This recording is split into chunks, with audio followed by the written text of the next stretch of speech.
36-ാമത്തെ വയസ്സ് സ്വന്തം ജെറ്റ് മേടിച്ചു.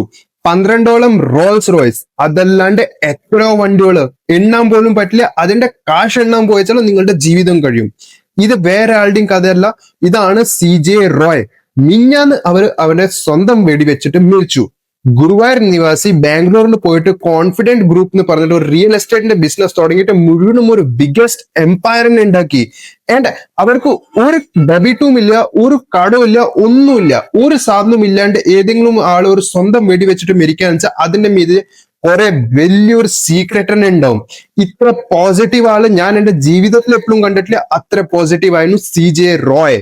പക്ഷെ എന്തുകൊണ്ട് വെടിവെച്ചിട്ട് മരിച്ചു? ഇതിന്റെ എനിക്ക് ഒരു കാര്യം പറയാൻ പറ്റുള്ളൂ, ഇതിന്റെ പിന്നിൽ മുഴുവൻ ലോ സിസ്റ്റമിന്റെ ഒരു ഏറ്റവും വലിയ കുഴപ്പമാണ്. നമ്മളുടെ ഇവിടുത്തെ മുഴുവൻ കോൺസ്റ്റിറ്റ്യൂഷൻ തന്നെ മുഴുവനും കേടാണ്. ഏതെങ്കിലും ആള് നല്ല വഴിയിൽ കുറെ കാശുണ്ടാക്കി കഴിഞ്ഞു വെച്ചാൽ ഗവൺമെന്റിന് അത് സഹിക്കുന്നില്ല. അതല്ലാണ്ട് അതിന്റെ കാട്ടിലും വലിയ കുഴപ്പങ്ങൾ എന്താ വെച്ചാൽ നല്ല വഴിയിൽ കാശ് ഉണ്ടാക്കിച്ചാൽ കുറെ കമ്മി കാശ് ചെലവാക്കണ്ടുള്ളൂ. ഇതൊക്കെ വിചാരിച്ചിട്ടായിരിക്കും അവരുടെ മീതെ കുറെ പ്രഷറൈസ് ചെയ്തിട്ടുണ്ടാവുക. അതല്ലാണ്ട് എനിക്ക് ഇതിന്റെ മുഴുവനും ഇൻഫർമേഷൻ ഒന്നും അറിയില്ല. പക്ഷെ ഞാൻ എന്റെ ഒരു ഊഹം പറഞ്ഞതാണ്. And RIP CJ Roy.